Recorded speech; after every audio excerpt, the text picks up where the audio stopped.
Salut à tous, c'est Lunaris. Aujourd'hui un petit vlog pour vous parler des raisons qui font qu'il est vraiment préférable d'acheter sa moto en période hivernale.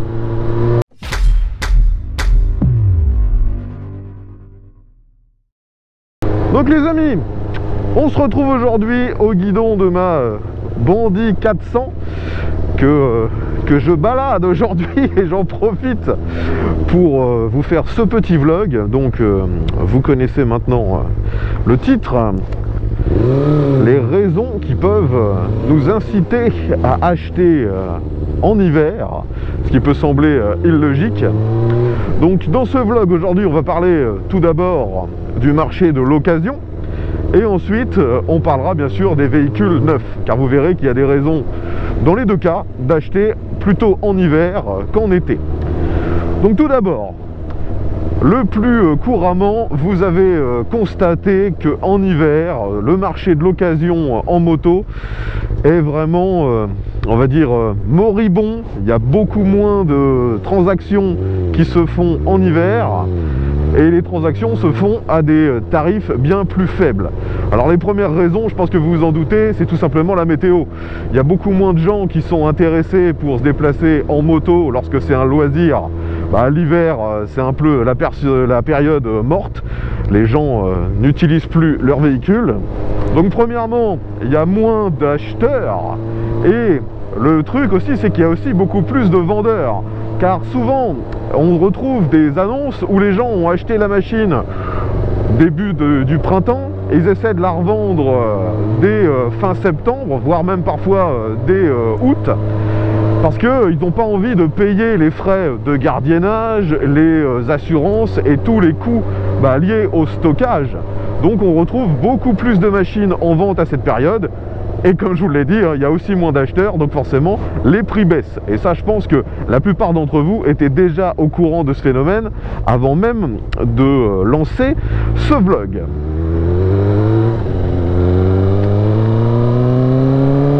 Allez, on va sortir de l'agglomération. On va un peu dégourdir les pattes du 4 cylindres.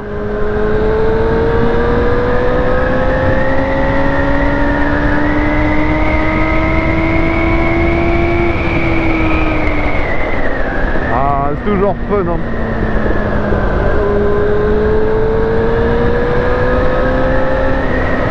Bon, faut que je me méfie, vous voyez que c'est une route qui est fréquemment utilisée également par les cyclistes. Donc on va rester vigilant.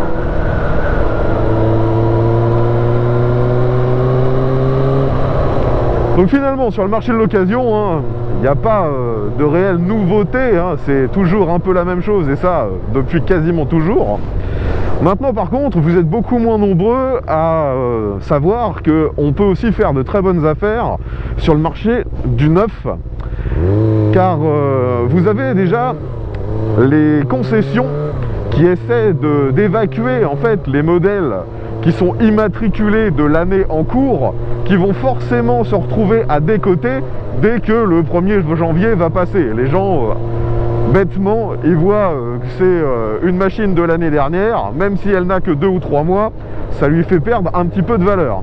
Donc les concessionnaires essayent de se débarrasser au plus vite de ces machines, surtout si en plus elles sont déjà immatriculées. Parce que parfois ils ont des motos en stock depuis longtemps et ils sont contraints pour diverses raisons de les immatriculer. Souvent c'est pour les faire tester aux clients, hein. Et donc les périodes de garantie sont déjà en cours. Donc de nouveau, les concessions sont souvent amenées à faire de très grosses ristournes en fin d'année. Et en plus, parfois il y a des ristournes qui ne viennent même pas vraiment de la concession, mais carrément de la marque. Car si vous allez sur les sites des différentes marques, vous verrez que très souvent maintenant, ils ont un onglet promo. Et sur les périodes automnales, hivernales, c'est là que les promotions sont les plus intéressantes. Donc faut pas hésiter à déjà aller voir ces fameuses promos de marque. Et en plus, vous verrez qu'il y a parfois d'autres modèles qui sont remisés directement par les concessions. Ensuite, un autre phénomène, c'est que lorsqu'on arrive au mois de novembre, on a le salon italien EICMA, le salon de la moto, qui est le plus gros salon, et là c'est là où il y a le plus gros nombre de présentations sur les nouveautés.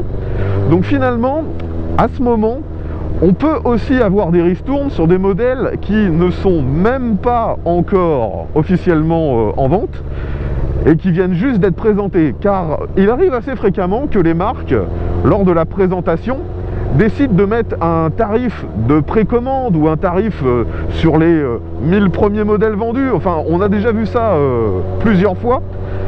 Et donc, commander sa machine fin novembre, début décembre, voire en début d'année, tout dépend quand sont présentés les modèles, mais le plus souvent c'est en novembre, vous l'aurez compris, pour l'EICMA.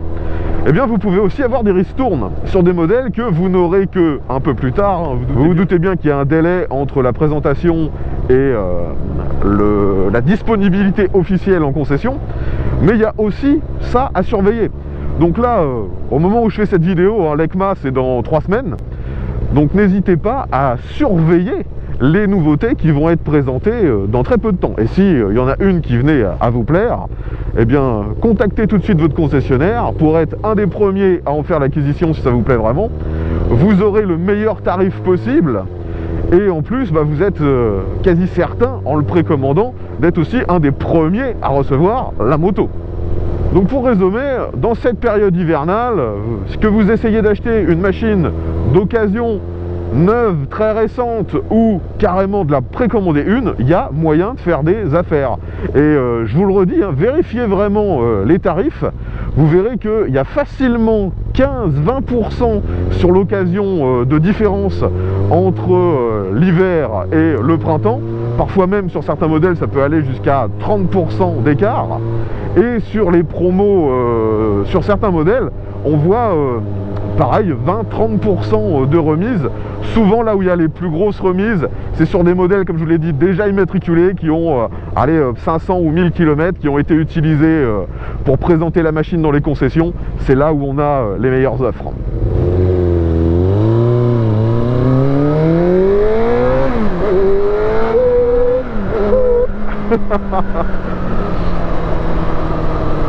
Bon, enfin voilà les amis, de toute façon c'était pas un vlog très long ni très compliqué. Je pense que finalement une bonne partie d'entre vous était déjà au courant de ce phénomène, mais je pense que c'était quand même intéressant de mettre au courant ceux qui ne l'étaient pas.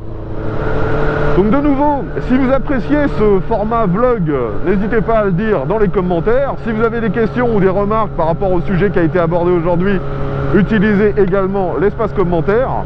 J'essayerai à l'avenir de faire un peu plus régulièrement des vlogs de ce genre. Si vous avez des sujets à me suggérer, pareil, l'espace commentaire est là pour ça. Je vous remercie d'avoir partagé ces quelques minutes avec moi. Je vous souhaite bonne route. V à tous et à la prochaine.